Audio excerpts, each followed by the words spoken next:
You are listening to the Agree to Disagree program on the newamericanmedia.com. Hello, everybody. Welcome back. Thank you very much for joining us. This is the Agree to Disagree program. This is the show where we talk about everything you're not supposed to talk about with people inside of a bar. Sports you talk about inside of a bar. This is more religion and spirituality, politics, the future of our great nation, and that can easily become polarized quite quickly, which is why they say, don't talk about that in a bar. Yes, I was a bartender in a previous life. It is the thing that got me by in college. It is one of the professions that I know. The conversation, you're kind of a psychiatrist. You're kind of a relationship expert. You're kind of a moral support group. You're a friend. And sometimes you're just the guy that gets people drunk. But yeah, that's why we talk about the things you're not supposed to talk about inside of a bar. Cooler heads will prevail, and this is the type of place where we're willing to consider anything. This is the place where we're willing to agree to disagree. If we reach a point where, you know what, look, you're not going to change my mind about that issue, and I'm not going to change yours, let's agree to disagree on that particular point and completely change topics. Because I think most people, maybe 7 out of 10 things, we can at least...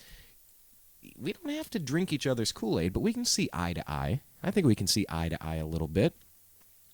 And one of the things that people are not seeing eye to eye on right now, I would say is trust, the trust component. Let me ask you real quick. Do you trust your government? Do you? That's a question going on. We obviously have a political...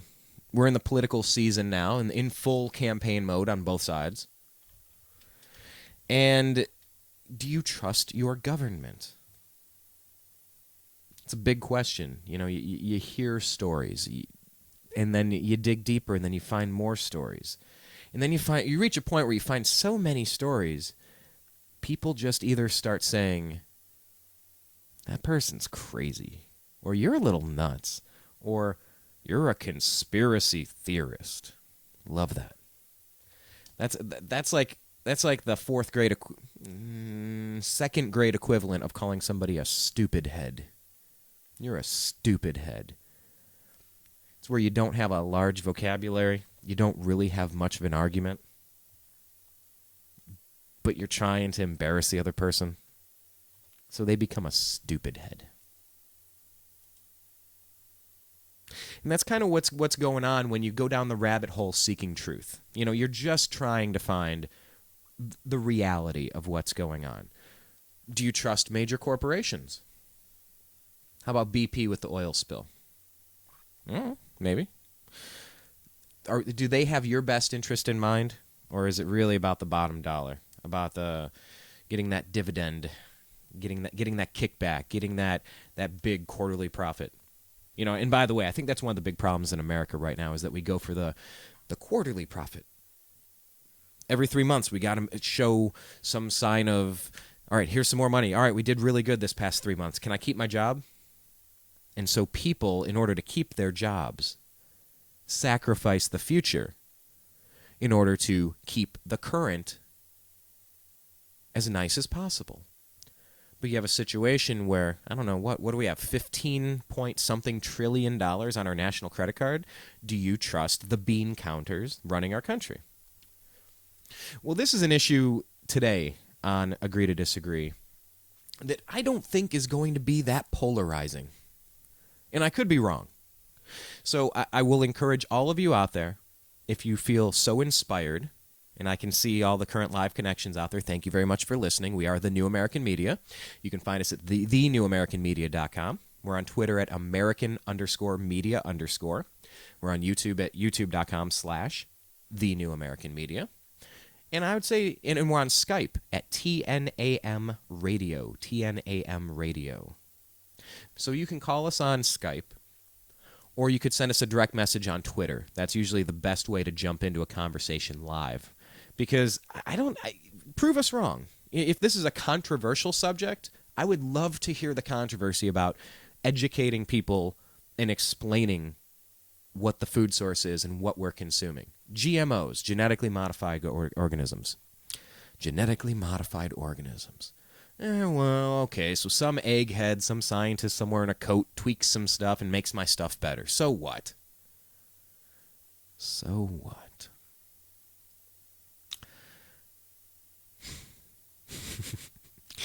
The so what is where things get interesting.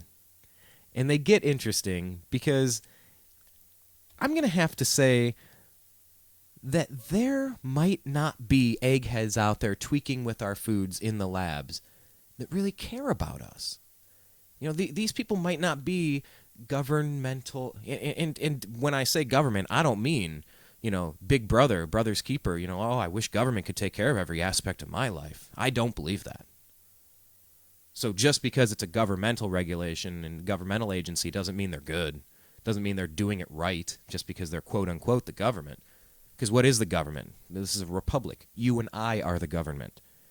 We elect people to, hey, can you go work on this thing for a while so I can kind of do the rest of my stuff and I'll pay you some taxes to do it? Sure. That's our system. We are the government. But you have some of these people working in labs for corporations. Monsanto, one of them, one of the very big ones that come to mind. And they might be genetically modifying food. Well, there are so many countries out there where people can't get food. Wouldn't it be nice to make drought-resistant, bug-resistant food so then we can all have food and then we can all eat and then we can all go to the same cookout and sing the campfire song. Kumbaya, I think, is the one that they prefer. Okay.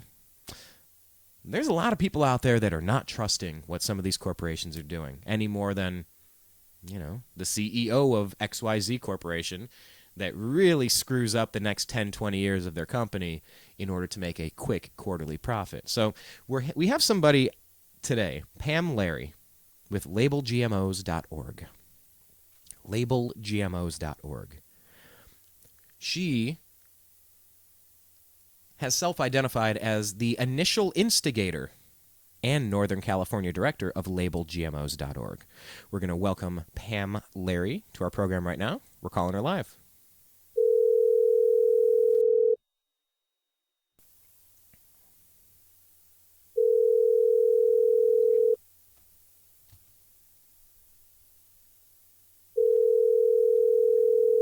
Hello, how you doing? I'm living the dream, Pam. How are you? The same. Excellent. Well, welcome to the Agree to Disagree program on the New American Media. Thank you so much for joining us. Well, thanks for having me and helping us spread the word about this topic. It's really an important one to me. Well, I got to tell you, it's very important to me as well. I've been a gardener my entire life. I actually just turned a big trash can, one of those big plastic trash cans that I've been saving all my compost, you know, minus the bones and minus the cheese and the fat and all that stuff, just the trimmings. And I dumped it all out after maybe a year of cooking in there, and I had some great soil, and I'm putting all my tomato plants in the ground, and I really care about the food I put in my body. So thank you for joining us. We've been meaning to do a GMO show for many months, and we just finally sent out the email, and thank you for responding so quickly and getting us on there. So let's kind of just back up to the very beginning. Introduce yourself, why you became involved in this issue, how that took you to labelgmos.org, and what labelgmos.org is doing. Sure. Well, I am a 55-year-old grandma from Chico, California, and I've been involved in healthcare of various sorts and forms since my teens. I've always eaten organic, whole foods, and it's really important to me because I think they actually taste better and they're better for us. And about 8 years ago, I started finding out about genetically engineered stuff. GMO stands for Genetically Modified Organism. And basically what this is these can only be produced in a laboratory. So people get confused. There's been a very good media campaign out there for years now where a lot of people, which actually I used to think that it's just selective breeding or hybridization on steroids, as I put it, but it's not. It's a very different process. You know, as humans, we've been developing different strains of things for millennia, but about 20 years ago, they started doing this in a laboratory whereby they take out specific traits of RNA or DNA from one plant, animal, bacteria, species, or whatever, and insert it into another plant, animal, bacteria, or whatever, to create a new life form. So what this looks like on a practical level is, for instance, one trait is that they extract genetic material from a bacterium that kills insects, and they insert it into the genetic material of corn, so that when the insect eats the corn, the insect dies. I mean, it's actually a registered pesticide when they plant this corn. And then they feed this corn to the animals and our tortilla chips and our, stuff like that. This year they're going to be having it in sweet corn also.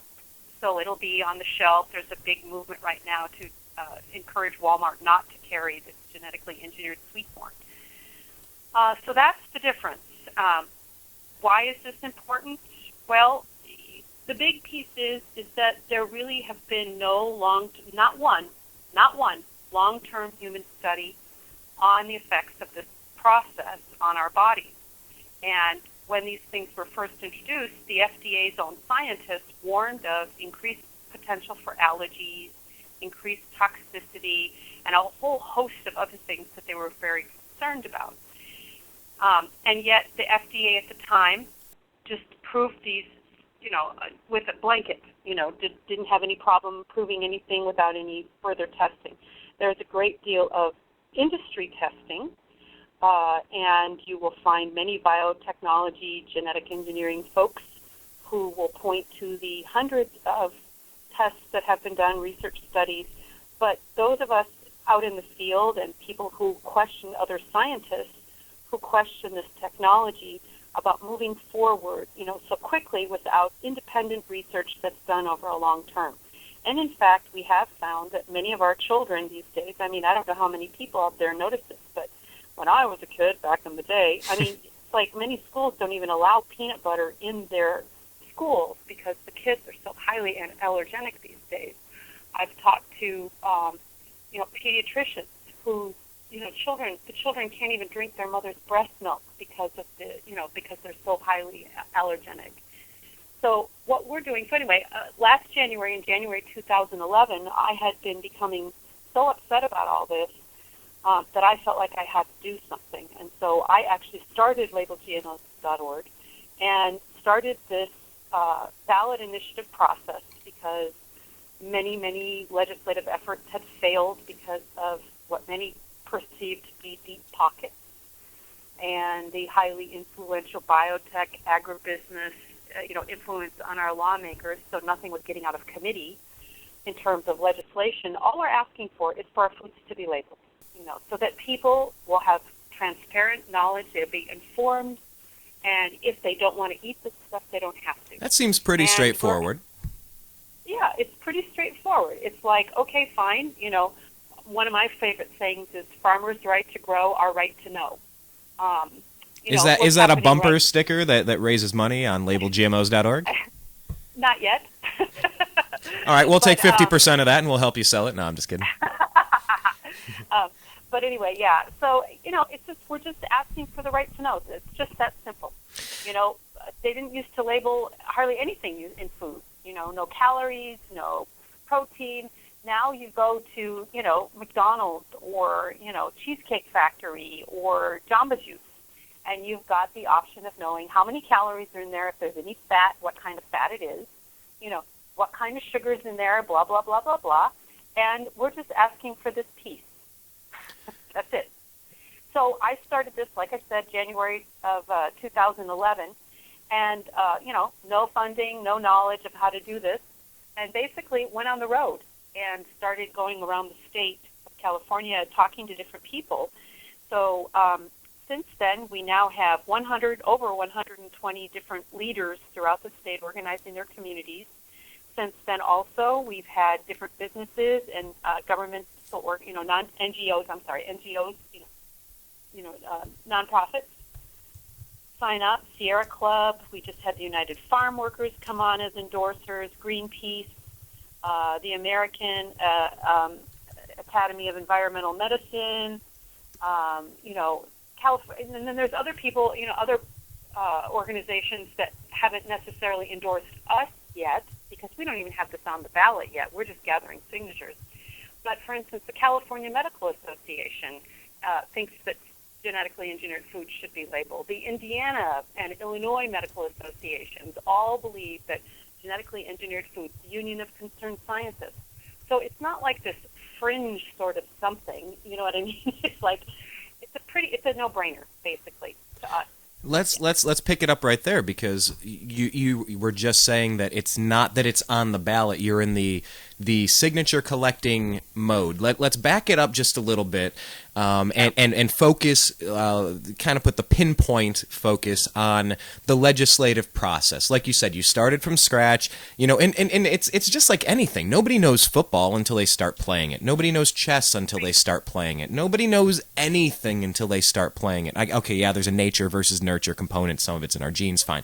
But we all start somewhere. So let's talk about the focus now of where are we at in the legislative process in California, because it seems like California's been leading the way in a lot of these health revolutions and a lot of the legislatively. Let's focus on legislatively. Where is it at? Where does it need to be?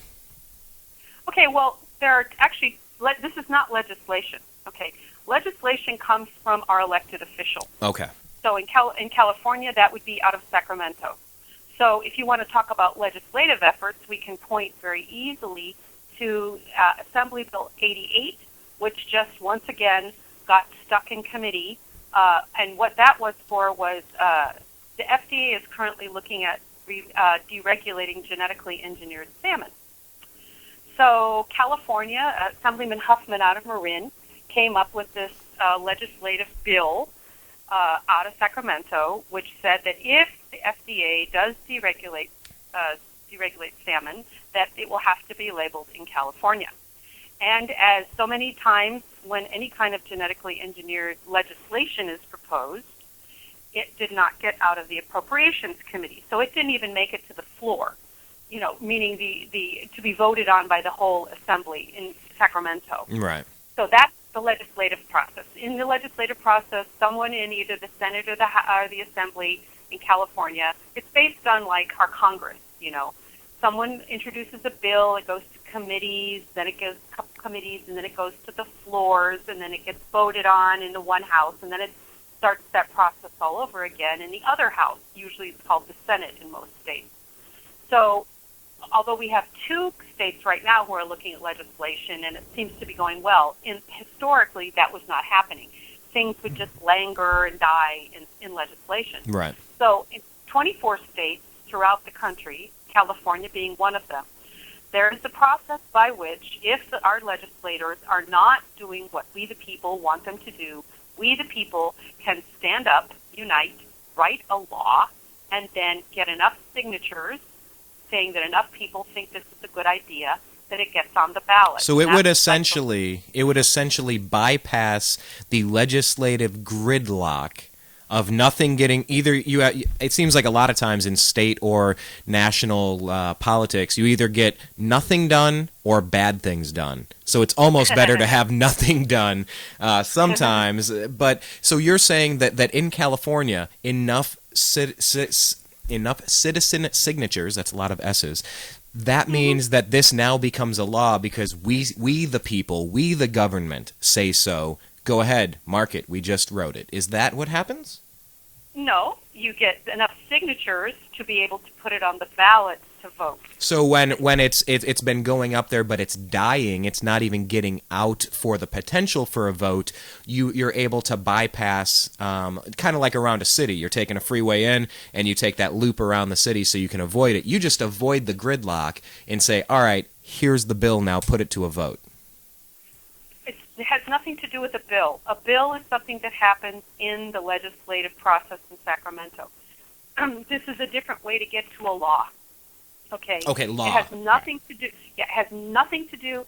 If there's legislation, which is a bill in Sacramento, then it becomes law. This bypasses that whole system. It's like Prop 13. It's proposition. It's prop. You know what I mean? So what happens? Or like Prop 8. Like the gay thing. So gay marriage. You're bypassing the whole process in Sacramento, and the people are voting. It's not about a bill. Does that make sense to you? It makes as much sense as it's going to make because even you've become an expert on this. You've had to become an expert on it. And all of us out here listening, there are a lot of my friends I've been talking to. They don't even know what GMO stands for. They don't. Then I tell them what it is, and they say, "So what's wrong with that? If it keeps the bugs from eating the food, doesn't that feed more people? That's a good thing, right?" So I mean, there are different layers of expertise, complete ignorance, and somewhere in between. And I will confess to many. Do you know who Governor Buddy Roemer is? No. Mm-mm. Perfect. He's a guy running for president that's not on the Republican, not on the Democratic ticket. He's running as a third party, and we had him as a guest a few weeks ago, maybe a month or so ago now. And I intentionally I tried so hard to not research his stuff because I wanted to approach it as ignorant as possible and say, look, I'm a guy that really doesn't even know how to pronounce your name. Is it Raymer or Romer? Please introduce yourself to me like the hundreds and thousands of people that don't know who you are either. So when you say, do you get it? Okay, there's a bill, there's a process, there's a movement, there's signatures. There's something everyone understands, signatures. What are you doing with the signatures? How many do you need? We need 504,760 that qualify, so we're actually collecting 830,000. Wow. So because whenever you collect signatures, there's a certain number that don't pass the state. So we're well on our way. We're going to be collecting until April 22nd. We are completely confident that we're going to get this on the ballot. Okay, so then what happens is we hand those signatures into the state. They count them. They say, okay, cool, you've got enough signatures. And then it will be something we vote on in November. And then that is when... Okay. So then, once you get the signatures, okay, let's go through the numbers real quick here, because you are my teacher. You are enlightening me. So you need how many? The number of signatures you need, is it completely random? It sounds like they just tried to make a number with every number in it. It seems totally random. Where did they get that number? The 504,760. If you go to the Secretary of State website. Okay. Whenever you're trying to qualify something for an initiative to be on, to vote on, it's 5% of the last governor's election. Oh, okay. So there's a specific formula, 5% of the last governors, and that's 504 and change. Yeah. And so, but because there can be so many mistakes, and you never know, you got to get like a lot more. Just to be sure you get that many. Right. See what I'm saying? Absolutely. So we're getting a huge buffer zone. So we're getting that huge buffer zone of 800. So we're getting 830,000, and we've been collecting for about 5 weeks now, and we've got a lot. We've got, we're doing really well. I can't share the exact numbers, but I can tell you that we're well on our way, we're on track, and that we're really confident that it's going to be on the ballot. When you say you can't share the numbers, is that because you haven't fully tabulated, or you just don't want to show your cards before you need to, or? There you go. That would be it. Fair enough. And if there's any way, you said you're going for 830,000, just in case. Mm-hmm. Mm-hmm. If you could make it 830,123 for me, that'd be fantastic. We'd appreciate that.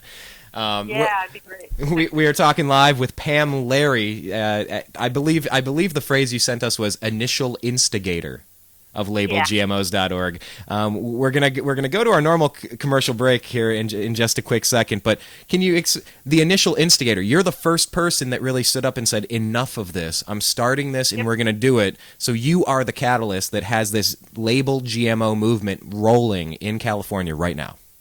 Yeah, and actually across the country, it's really picking up speed. So it's really pretty interesting seeing what's happening. Well, but I call myself the initial instigator because it would never have gone anywhere if it had just stayed me. So it's cool that I got it started, but it's because everybody's coming on board that it's happening. Well, I got to tell you, it is really neat speaking with you, and we're only halfway through our show. We're going to open this up. If people have some questions, you can go ahead and send us a direct message on Twitter at American_media_. You can also call us on Skype at TNAM Radio. And Pam, what I was going to get to there is that I want to keep speaking with you. as the months roll on, as we get into April and you wrap up your signatures, and then as this starts moving forward for November, this is an important American issue. It's a global issue. It's a human issue. We should have the right to know what we're consuming. And if something is so bad they have to lie about it, well, look, that's called a red flag for me. That's called a red flag. So I'm thrilled to be speaking with you because you were that person that just said enough is enough. And just on the side note there, since you don't really know what the new American media is, we are the new American media because we've gotten really tired of being spoon-fed liberal dogma from most of the stations, right-wing dogma from Fox and a couple others. And we just said, look, I think you're both bought out to a certain degree by the people that are paying, your advertising dollars. And I think you're both lying to me about different things. And the new American media, it's essentially anyone with a cell phone, anyone with an opinion to share. So that's where we're at. We're getting an incoming call right now. Hang on. Let's see where we're at. Hello. We're live. Pam, are you still there? Well, that was fantastic. Pam, did I just drop Pam? Okay, we just dropped Pam. Look, this is a perfect chance for us to hit the reset button. We'll get Pam back on the phone when we come back on the other side of this. We're going to play the GM food song. This was sent to us today. It said it's an original song about genetically modified foods. So what the hell? We'll play it. This is Super Weed, the GM food song on the newamericanmedia.com. We'll be right back with Pamm Larry.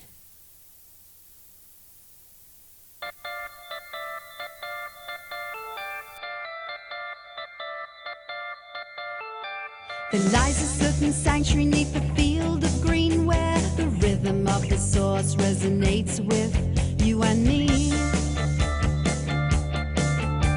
But multi-corporations are doctoring the pulse with patents on creation. We're ingesting what results.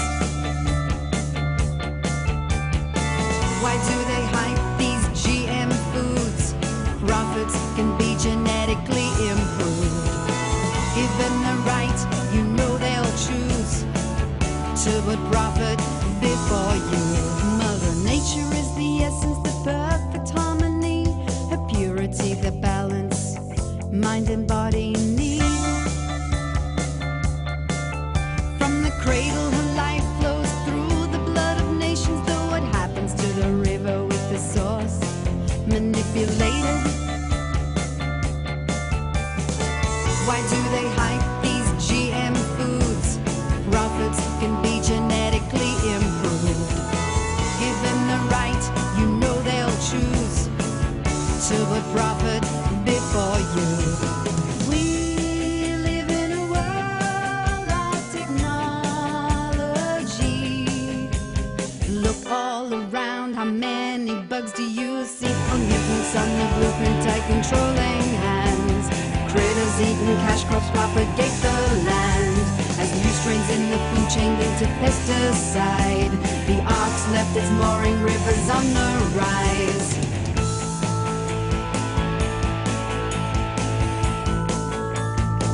Some things you can't foresee.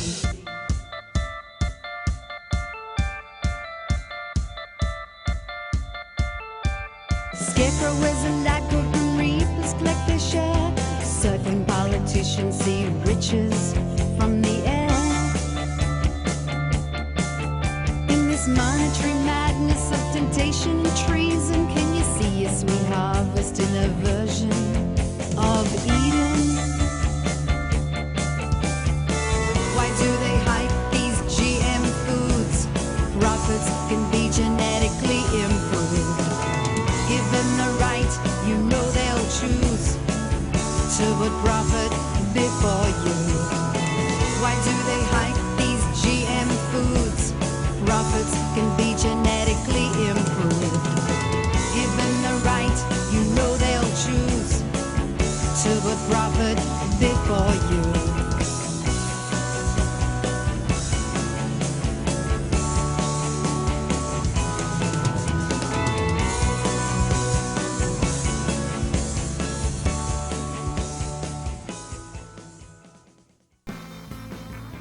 You are listening to the Agree to Disagree program on the newamericanmedia.com. Hey everybody, welcome back. Thank you for sticking around. That was a song, an original song just got sent to us today. I believe that from Australia. And they were saying, hey, my brother wrote this cool song about GM foods. They found that we were going to have Pamm Larry with labelgmos.org on the program and asked if we could play it. And I said, sure, let's play it. So if you go to YouTube, you can type in one word, superweed. And then the song is called The GM Food Song. We were speaking with Pamm Larry of labelgmos.org. And then I think we dropped her right at the time we needed to take a quick commercial break. So we're going to call her back again, bring her back onto the program, just like nothing happened.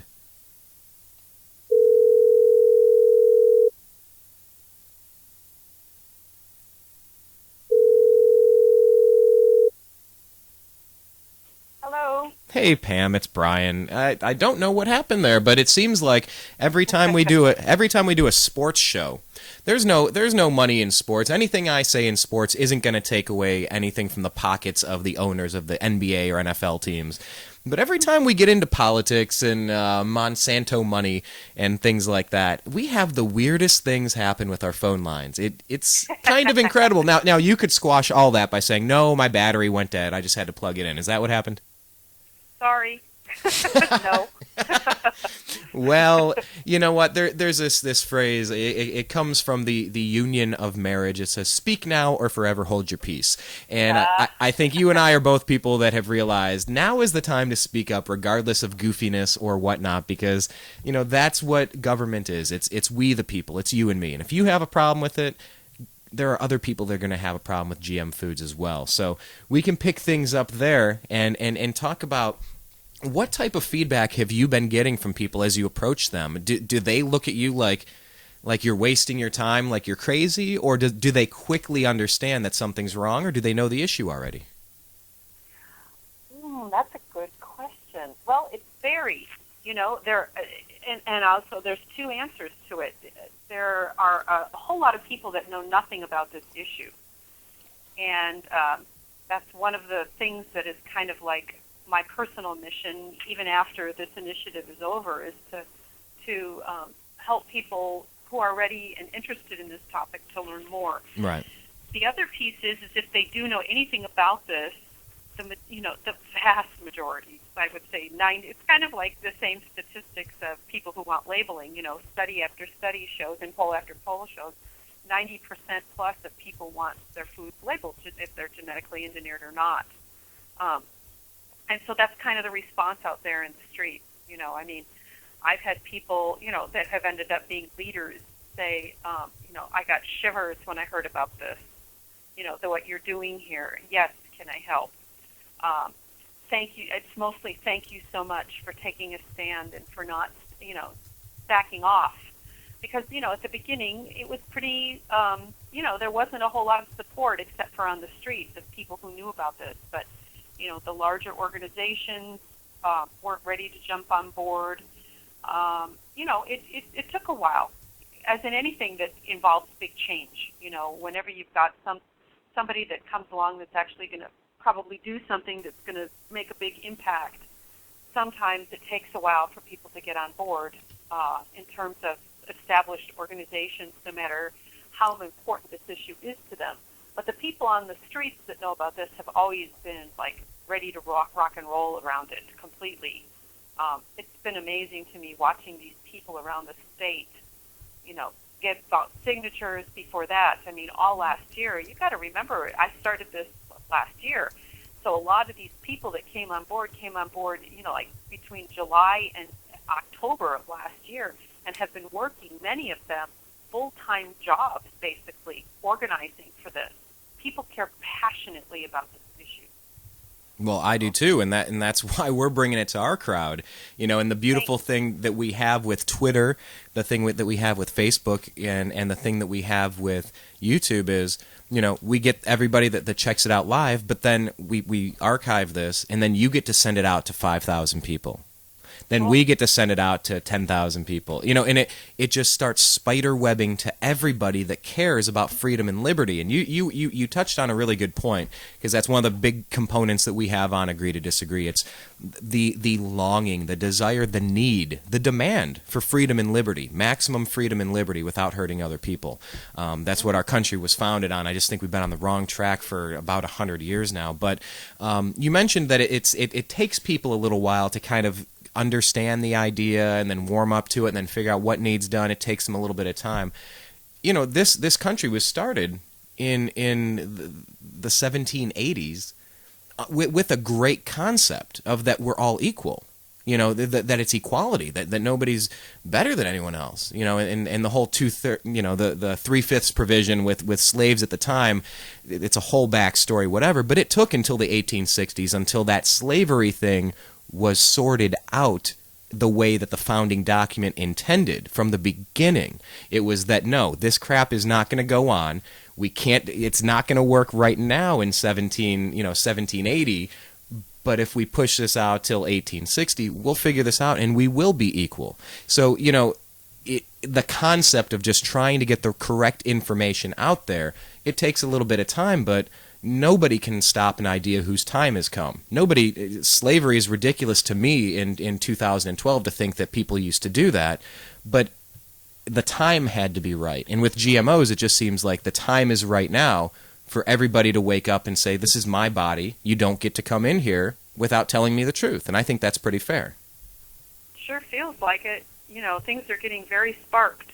There's a national endeavor, to ask the FDA. For your listeners out there, we've got a couple more days to leave comments on a federal petition to the FDA. Where can they do that? justlabelit.org. Just go there. Maybe they need another 10,000 signatures or comments to have it be 1 million comments. The federal government agencies have this process by which you can have a formal petition. This will be double the number of comments that any petition in any of the agencies has ever had.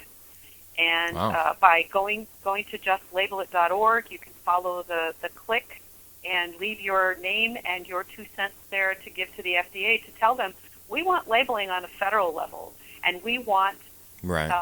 We want you to give this to us because we deserve this and we have the right to know what we're eating. I mean, this is the thing that drove me crazy was, it's like, again, protecting corporations' rights to a profit, through secrecy over our ability to have informed choice about what we're actually buying. I mean, this is, and the genetically engineered food thing is huge, but it's just one piece in a huge, Right. Did you see that commercial with Willie Nelson? It was a Chipotle commercial.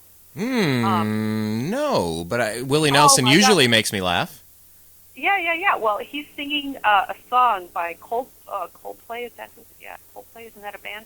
They are a band, but they're not a band I care for, but whatever. Okay, well, anyway, it's just Willie Nelson singing this song of theirs, and it's an amazing commercial. It's on YouTube.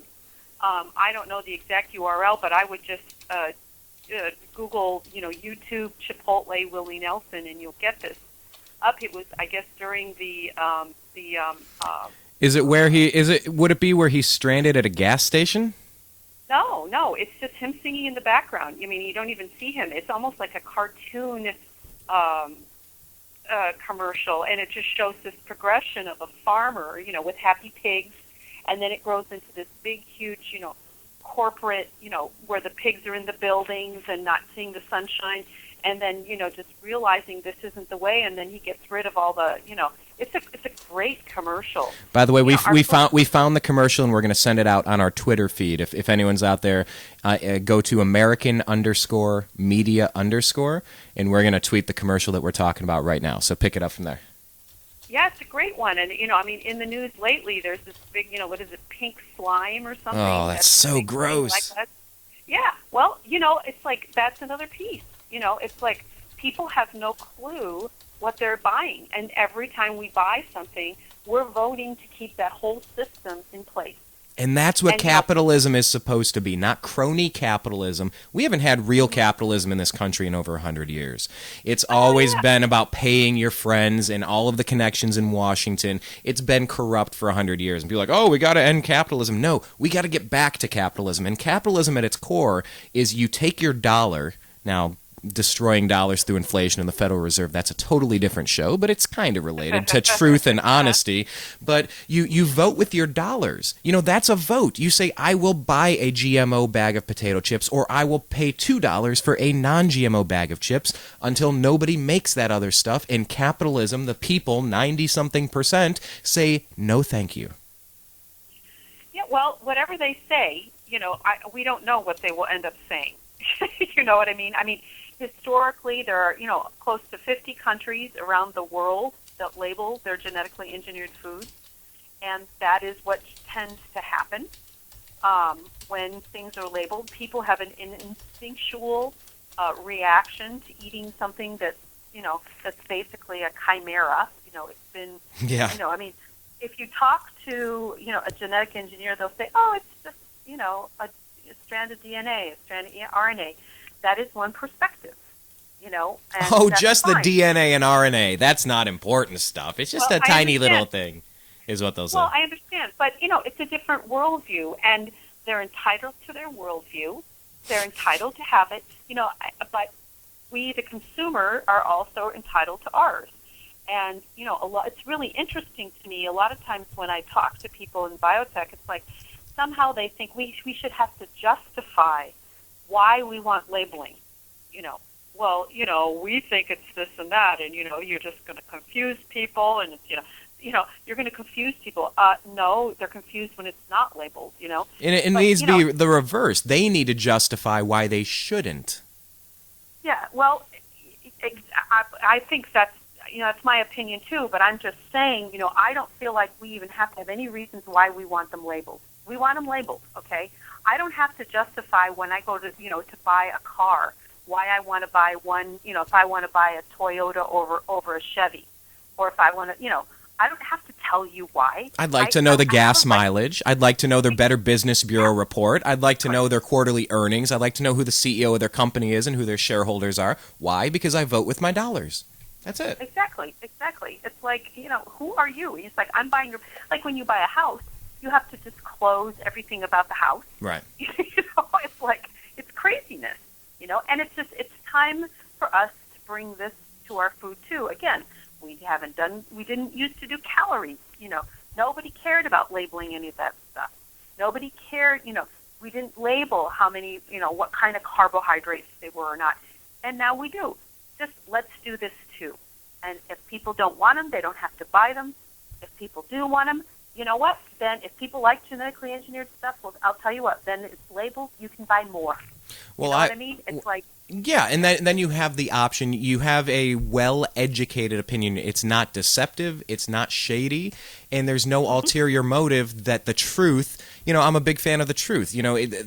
There's a disinfectant quality that the truth will have. You can't lie upon a lie, and that will not survive if the truth comes in once. It'll wipe it clean like a disinfectant and kill the germs. And, I'm very open to trying new technologies and seeing what we can do in a lab. There's a lot of stuff, a lot of good things that can happen, but we have to be careful what we're releasing, because what happens with these GMOs, my understanding is they bounce from one farm to another, and then they can actually go to the farmer that didn't want the GMO foods and take them to court and say that they're using their GMOs without paying for it because they're saving money on pesticides, and we're releasing stuff into the food stream, into the food supply.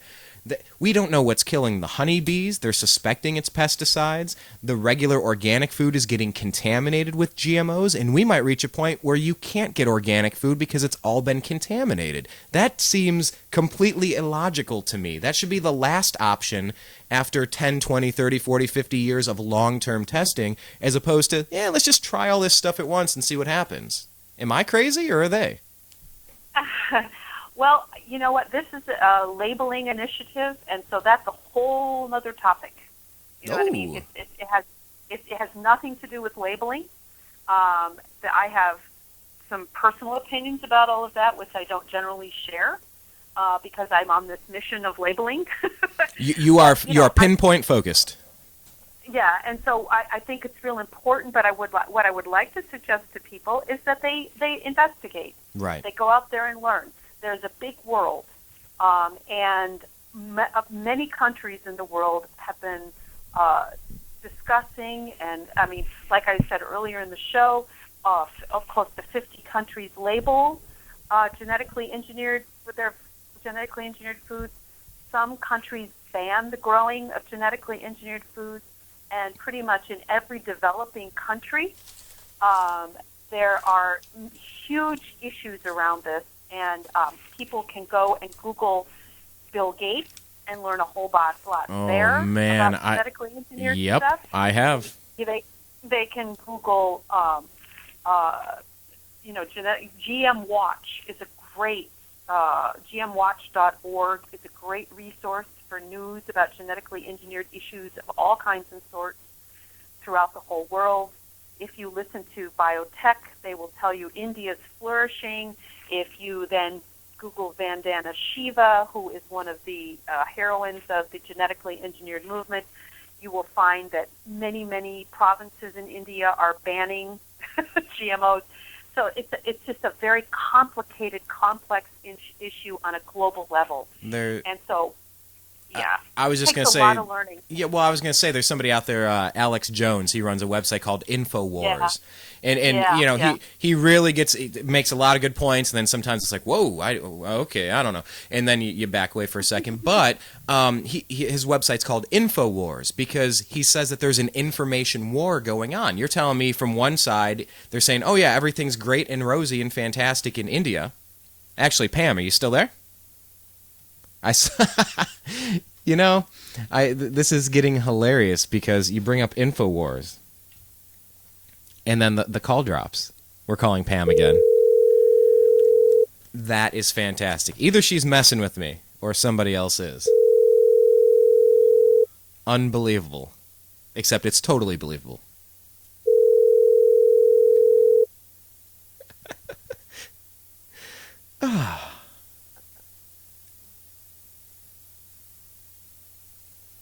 Okay, that rang, and then rang, and did not connect. Here, let's try it one more time. Thank you guys for tuning in. We are talking with Pamm Larry, and every time we start talking about either Monsanto or Alex Jones, the phone disconnects. Yes, Echelon, I know you're listening. Thank you, NDAA. Hi. Hey, Pam. Isn't it funny that every time I talk about either Alex Jones or Monsanto, the phone call disconnects? Anyway, I do want to encourage folks, so before our time is up, which I know it's probably getting there, can I just get in a few things so that people can be pointed towards some educational resources? I'll tell you what. Absolutely. Let me do one thing first because there's one question I wanted to get to. We're talking with Pamm Larry of labelgmos.org. Please go there and take a look at the site, sign the petition, help be a friend to the cause that we're also interested in. Talk to your neighbors, talk to your family, get them to sign the petition. This is important. I wanted to get this one question to you. This came in from Mark Clare. He's with a group called Lions of Liberty, and he's a regular contributor to the show. And he has a direct question for you, and I think it's pretty good. He said, California seems to have become the home base for the health freedom movement in the United States, and with this has become the biggest target of the federal government. He said, we've already seen the feds raid marijuana dispensaries and raw milk distributors in California. His question is, do you have any fear that if this bill passes, once the signatures come in, then it goes to Sacramento, and then they're forced to label them. If this passes, do you have any fears that the federal government will in any way intervene in the matter of labeling GMOs? And if so, in what ways could they intervene, and how can we protect against this? The initiative was written such that to withstand challenges. There can be court challenges, and yes, the federal government could feasibly, possibly try, but the initiative was written so that it was very solidly based in law, and so to withstanding challenges. So I hope that answers your question. But I need to make a couple clarifications. The petition that I told you about, yes, the online petition is for the national, federal, approaching the FDA. The petition for the California ballot initiative must be signed in person by a registered voter in California. And where can people find you in person to sign this? Where are you going to be? When are your next big drives?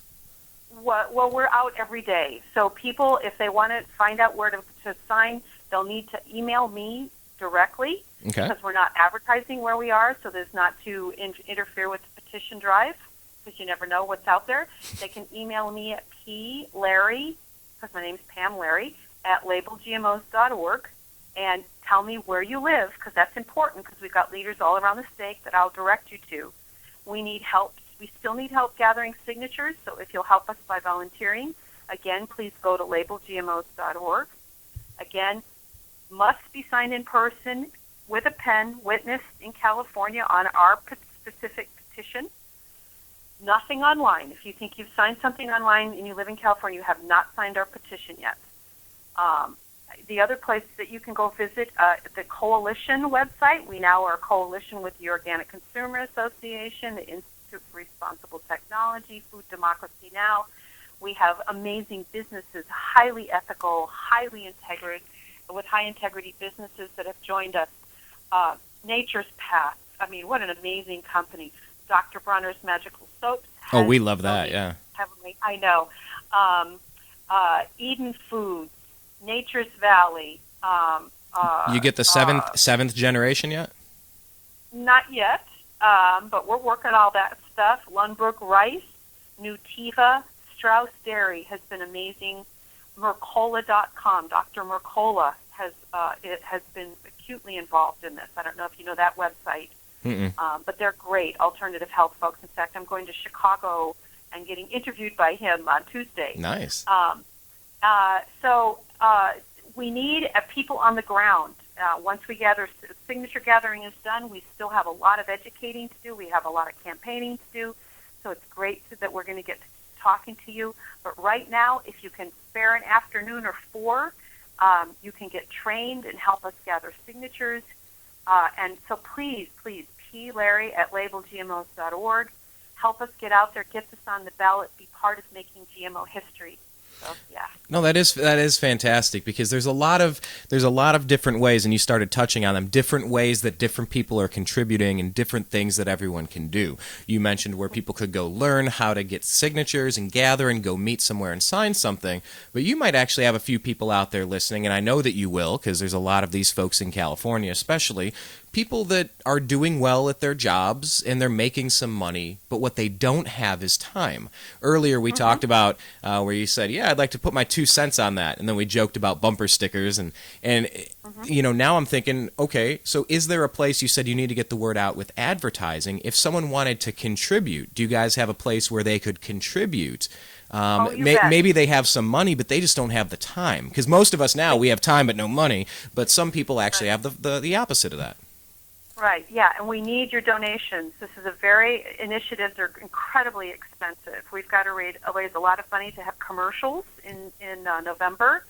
So you can go to either labelgmos.org, because we've been talking about that, but our coalition website is California Right to Know. So it's CA Right to Know, all spelled out, at .org. And CARightToKnow.org. Exactly. That's the coalition website. And we've got an amazing group of people working together from industry, farming, consumers groups, alternative health. You know, you call it. People are coming together, like United Farm Workers, like I said. You know, environmental groups all want labeling, because they know that we've got the right to know. They want us to have the right to know what's in our food. We have about 30 seconds left, because I was just going to mention that I couldn't imagine somebody that would be against this. You've been doing this now for a while. What is the most out there reason that somebody has said they don't want to do this? The most out there one, that they like them. And I don't know if they like them. I don't know why they wouldn't want them labeled, because then they can have them, you know. They can clearly identify them. They can clearly identify them. I mean, that's the most out there one to me. I mean, why would you not want to label them if you think they're great? I just don't understand that. But, they're so okay. awesome. They're so fantastic. I don't want to know where they're at. Wait a minute. No, that's the Right, opposite. You should right. want to have the billboard or the sticker. So, no, Pam, I applaud you sincerely, because this is one of the issues that has just had me clenching my fists and just asking my friends, have you heard about this? Do you know what's going on? Why in the hell haven't they tested this for a few more decades before they're releasing it? Why don't we have the right to know? And I think what you are doing is speaking for so many of us out here that want to be devoting this time to it, that want to be pinpoint focused on this issue. And we're just occupied with life and with, radio or website or work or family, career, whatever. We're so happy that you are carrying this torch, and I would like to extend the offer for you to come back sometime, maybe even once a month, maybe not an hour show, maybe just for a segment or two, whatever you're comfortable with. But I want to keep promoting this issue because I think more people need to know about this, and we want to help you in any way that we can. Thank you so much. One last thing, watch The Future of Food. It's free online, and you'll learn a lot if you don't have much time. The Future of Food. Look it up on YouTube? Yeah. Yep. Well, their website. Just Google The Future of Food and go to the website and watch it live, free streaming. Gotcha. The Future of Food. Pamm Larry, thank you so much for being with us today. I really enjoyed our time together. Yes. All right. Thank you so much, and thanks for helping us spread the word. Sure thing. You're doing a great thing. That was Pamm Larry with labelgmos.org. It's incredible. It's incredible that it's come to this. It's incredible that we have to argue about putting a label on food to just let you know, hey, here's some stuff we haven't really figured out yet. We're hoping it works out great, but if you don't want to buy it, get that other thing. That's common sense to me. This show is called Agree to Disagree, but I really can't fathom why someone wouldn't be interested in this. That being said, we're just going to leave you with Superweed, the GM food song, again, because somebody took the time to send it to us and say, hey, my brother wrote this song from Australia. Could you play it? Because I know you're interviewing Pamm Larry, the initial instigator and Northern California director of labelgmos.org. Well, absolutely. We're going to play the GM food song for you again. I do want to give you this advertising update because next week's show is going to be amazing as well. I mean, last week we had John B. Wells, Saturday night host of Coast to Coast AM. Today, obviously, we spoke with Pamm Larry of labelgmos.org. We've interviewed Buddy Romer. We have all these archived on youtube.com/The New American Media, and you can find them on the radio page at thenewamericanmedia.com. Next week, we're going to be speaking with John Oetken. He is with Oath Keepers. And if you don't know who the Oath Keepers are, oh, Lord, are you going to love it? You're going to love it. And there are stories in the news right now about Oath Keepers, people reminding all of our military, all of our police, all of the heroes who are out there doing these really difficult, demanding jobs, reminding them what they took their oath. They take an oath to serve and protect us. Serve and protect the Constitution of the United States. There's a rule book they have to follow. And the Oath Keepers were started in a post-Katrina world where people were held against their will in the Louisiana Superdome for their own good, where people had their guns, their firearms confiscated for their own good or something. And then they interviewed these police, said, you're not allowed to disarm the American people. Why did you do that? I said, well, I was just following orders. And this resonated with quite a few people to the point where the Oath Keepers was founded. And it's to remind everybody, to continuously remind everyone, you took an oath to the United States Constitution to protect and defend us, not to obey unconstitutional, unlawful laws from a politician. That's it. It's very straightforward, but when you get into this and what it means, it's going to be a great show next week. So I want to thank you guys for joining us today. Please go check out labelgmos.org. labelgmos.org. My name is Brian Engelman, and you've been listening to the Agree to Disagree program. I want to thank Zach Barris for joining us for the Unhappy Hour Sports Show. Thank you so much, Zach. We should not let another 2.5 months pass before we talk sports again. And Pamm Larry with labelgmos.org. We want her on once a month because this issue, she needs her signatures, she needs some funds, and we need to knock this ballot out of the... We got to hit this one out of the park. We get one chance to do this right. Now is the time. And we can all do a little bit of something. It's not too hard to get a lot of work done when you have Facebook at your disposal, when you can go on Twitter and hit, 100,000 people, 100 million people, like the Bed Intruder song that went viral that we talked about earlier on the sports show. We can all do something. So I'm signing out here in Los Angeles, California. Yes, I said lost. Sometimes we get it right. But we're here on the left coast, doing what we can to just seek truth, challenge dogma, and have some fun. Here is the GM food song from Superweed, sent to us today from the sister of the guy that wrote this in Australia. All because Pamm Larry from Label GMOs was on the show. This is the GM food song from Superweed. Take care, everybody. We'll be back next week, Friday, 3:30 p.m. Pacific on the new AmericanMedia.com.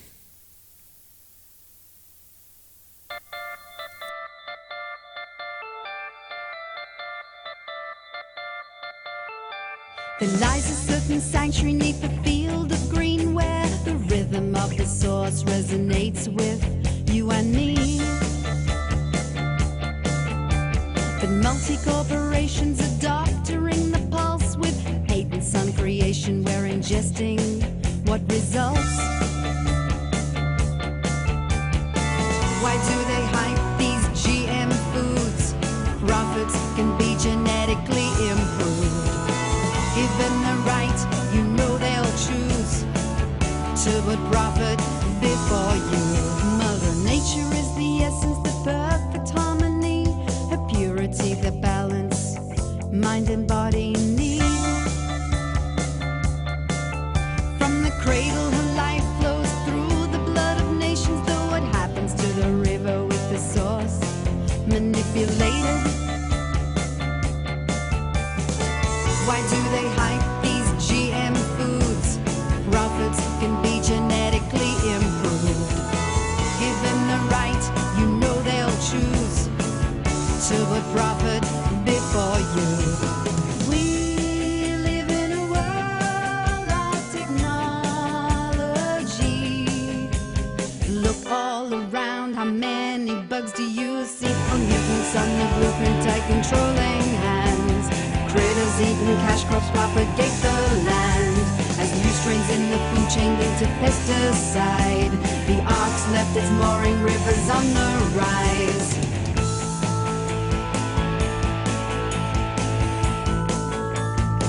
Some things you can't foresee.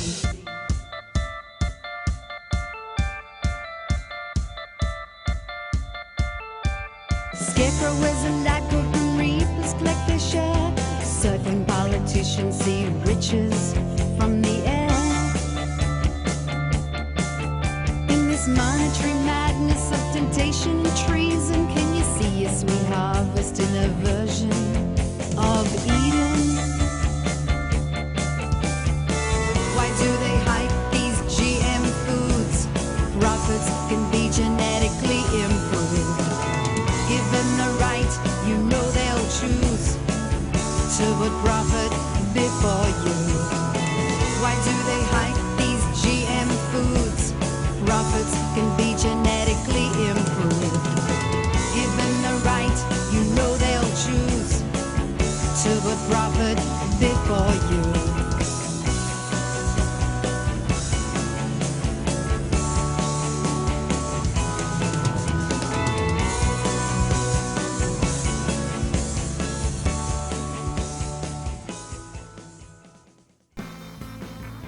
You are listening to the Agree to Disagree program on the new AmericanMedia.com.